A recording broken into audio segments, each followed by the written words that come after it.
इस वक्त हमारे साथ सपा विधायक रागिनी सोनकर जी हैं। मैम, बैठक में क्या कुछ रहा?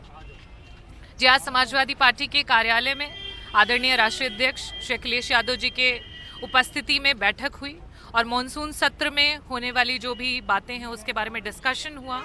और जो हमारे ज्वलंत मुद्दे हैं, जिस तरीके से महंगाई जो है चरम पे है, आज गरीब जो है वो और गरीब होता जा रहा है, प्रताड़ित होता चला जा रहा है, महिलाओं की सुरक्षा को लेकर के हर जगह सवाल उठते चले जा रहे हैं, बेरोजगारी जो है वो बढ़ती चली जा रही है, साथ ही साथ शिक्षा के लिए ये सरकार जितना भी इनका डबल इंजन की सरकार रही है, चाहे वो आपका हम राजकीय स्तर पे बोले या नेशनल स्तर पे बोले, कुछ भी ऐसा नहीं किया है कि जिसको हम कह सकें या गिना सकें।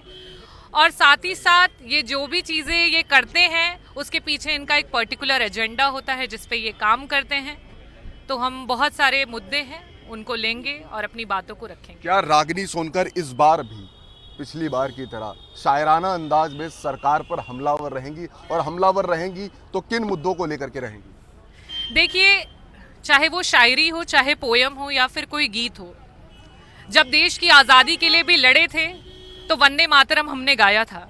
जब देश के लिए हमने लड़ा था, और आज भी जब हम अपना राष्ट्रगान गाते हैं तो सबके दिल में किस तरीके से वो गर्व महसूस करते हैं, हम एक एक भारतीय उस बात को जानता है। तो सदन में भी जब मैं अपने मुद्दों को रखती हूँ तो मैं कोशिश करती हूँ कि अपनी बातों को इस तरीके से रखूँ कि भले ही उनका पत्थर दिल हो चुका है, सत्ता में रह करके क्या पता पिघल जाए और उन्हें दिखाई दे कि असलियत क्या है। आज हमारा गरीब किस तरीके से प्रताड़ित हो रहा है, आज हमारे बच्चे जिन्हें बेरोजगारी की वजह से दर दर भटक रहे हैं, आज हमारी महिलाएं जो अपने आप को सुरक्षित नहीं महसूस कर रही हैं। आप ही के बनाए हुए एनसीआरबी के आंकड़ों में जिस तरीके से वृद्धि आ रही है, महिलाओं की तरफ जो अत्याचार हो रहा है वो बढ़ता चला जा रहा है। क्या पता उनके कानों में जो चुप्पी है, उनके मुंह पे वो खुले, उनके कान खुले और उन्हें सुनाई दे और दिखाई दे। एक लाइन में, मणिपुर की हिंसा को आप कैसे देखती हैं और क्या कहना चाहती हैं? एक महिला होने के नाते, एक भारतीय होने के नाते, इस पे मुझे नहीं लगता कि किसी के पास शब्द हैं कि बोल पाए।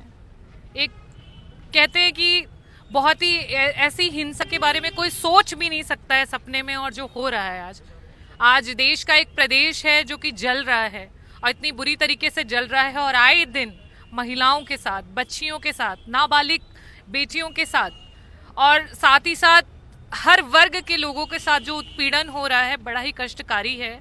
और उस पर प्रधानमंत्री जी अगर सही वक्त पे उन्होंने अगर बोला होता, अपनी चुप्पी को तोड़ा होता, तो आज ये स्थिति जो बनी है और आज भी वो कंटिन्यूड है, शायद उसे हम रोक पाते या इसको हम इतना उग्र रूप लेने से रोक पाते। तो बहुत ही दया महसूस होती है कि ऐसे हमें प्रधानमंत्री मिले हैं जिनके खुद के कुछ शब्द ही नहीं है कि वो कुछ बोल पाए मणिपुर पे। मैम, ज्ञान व्यापी सर्वे चल रहा है, उसमें स्वामी प्रसाद मौर्य पार्टी के नेता हैं आपके, उनका कहना है कि अगर वहां पर मस्जिद से पहले मंदिर था तो मंदिर से पहले वहां पे बौद्ध मठ था। देखिए, सिर्फ और सिर्फ एनडीए का एक ही मुद्दा है, हिंदू और मुस्लिम, मंदिर और मस्जिद।